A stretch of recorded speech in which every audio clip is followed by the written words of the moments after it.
तिकडे प्रभादेवी येथील साई सुंदर येथील माजी नगरसेवक समाधान सरवणकर आणि स्थानिक यांच्यामध्ये वाद झालाय। इमारतीमध्ये तात्पुरत्या उभारण्यात आलेल्या शाखेवरून हा वाद झालाय।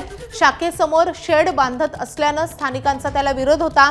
शिंदेच्या सेनेचे माजी नगरसेवक समाधान सरवणकर यांचं तात्पुरत्या कार्यालयाची शेड बांधत असल्याने स्थानिकांनी त्याला विरोध केला आणि त्यामुळे समाधान सरवणकर आणि स्थानिकांमध्ये यावरून वाद झालाय। तर प्रभादेवी परिसरामधली ही घटना आहे। तर या संदर्भात अधिक अपडेट देण्यासाठी आपले प्रतिनिधी अजय माने आपल्या सोबत आहेत। अजय, या स्थानिकांचं काय म्हणणं आहे, नेमकं का विरोध करतायत ते? आपण जर पाहिलं तर साई सुंदर ची जी इमारत आहे त्या ठिकाणी तात्पुरती शाखा जी आहे ती समाधान सरवणकर यांच्याकडून बांधण्यात आली होती आणि त्याच्या पुढे शेड बांधण्याचं काम जे ते सुरू करण्याचा प्रयत्न आज समाधान सरवणकर यांनी केला, पण स्थानिकांनी याला कडाडून विरोध केला। त्यांचं असं म्हणणं आहे की या ठिकाणी ज्यावेळेस कुठलीही आपत्कालीन स्थिती येईल किंवा ज्यावेळेस ॲम्ब्युलन्स किंवा फायर ब्रिगेडच्या गाड्या या ठिकाणी आणायच्या असतील तेव्हा या शेडचा अडथळा येऊ शकतो।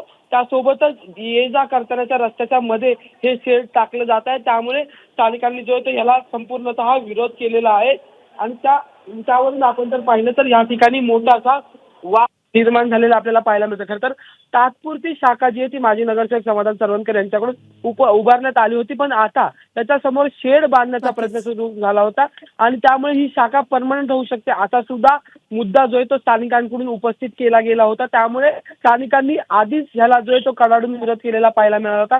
अनेक स्थानिक रहिवासी जे ते थेट समाधान सरवणकर यांच्या अंगावर धावून गेल्याची सुद्धा माहिती मिळत आहे। त्यामुळे हा आजचं जे प्रकरण ते एकंदरीत मोठं होऊ शकतं, कारण की स्थानिक माजी नगरसेवक आहे समाधान सरवणकर आणि शाखेचा मुद्दा होता। या आधीच आपण जर पाहिलं तर ज्यावेळेस आपला दवाखाना, त्यामुळे हा वाद आपल्याला पाहायला मिळतोय। अजय, धन्यवाद या सगळ्या सविस्तर माहितीसाठी। एबीपी माझा, उघडा डोळे बघा नीट।